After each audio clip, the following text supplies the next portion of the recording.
Hi everyone, I'm Sarah. Thanks for joining me for another Asbury Woods virtual visit. Today we'll be talking about evaporation and the water cycle.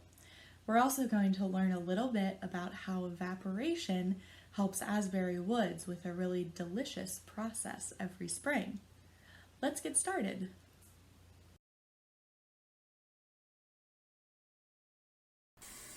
We can see many examples of evaporation in our daily life.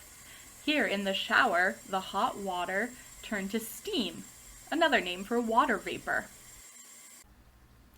Boiling water on a stove also causes the water molecules to heat until they turn from a liquid to a gas. You can also see them condensating on the window or turning back into their liquid form.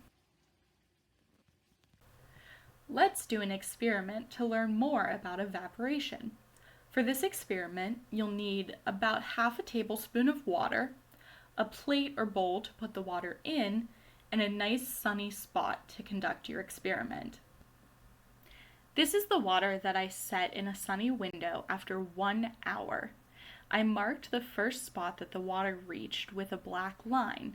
You can see that now the water level is lower due to some of the water evaporating. This is after the water was in the window for 2 hours. I put the second line to indicate where the water level was after 1 hour.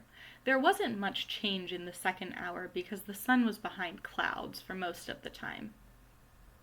The sun was shining brightly again during the third hour of my experiment, so you can see that even more water evaporated, and there was a big difference from the second hour to the third. This was a pretty slow experiment. Do you think that you could come up with ways to get the water to evaporate faster? Evaporation is a big component of the water cycle, or the process that recycles all the water on Earth through the clouds and back down to Earth and back up to the clouds again. Let's take a closer look at that process. In the water cycle, the heat from the sun causes water in oceans, rivers, lakes, and even swimming pools to heat and evaporate into the air. This water condensates into clouds when it gets into the cool atmosphere, and when the clouds get heavy enough, the water falls back to the earth as precipitation. The water goes downhill or soaks into the ground and reaccumulates in rivers, lakes, and oceans again. I created a water cycle bag on my window using just a Ziploc bag and some water.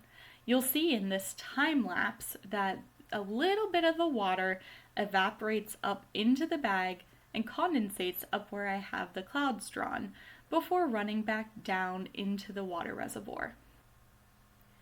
Here you can see a close-up of more of the water vapor clinging to the Ziploc bag above the level of the water reservoir. You can see more water vapor here towards the top of the bag, where it's condensating into water droplets that'll run back down the sides of the bag into the water reservoir below.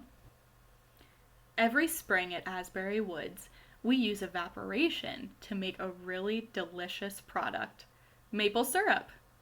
Let's see how that process works. After collecting sap from the maple trees, we pour it into the evaporator shown here.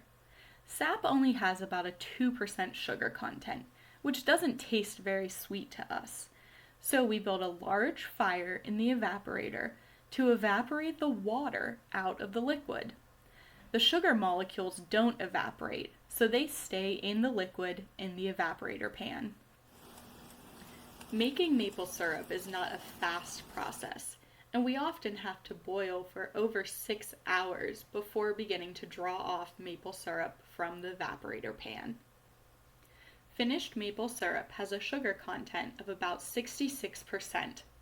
For every 40 gallons of sap boiled, you can make about 1 gallon of maple syrup.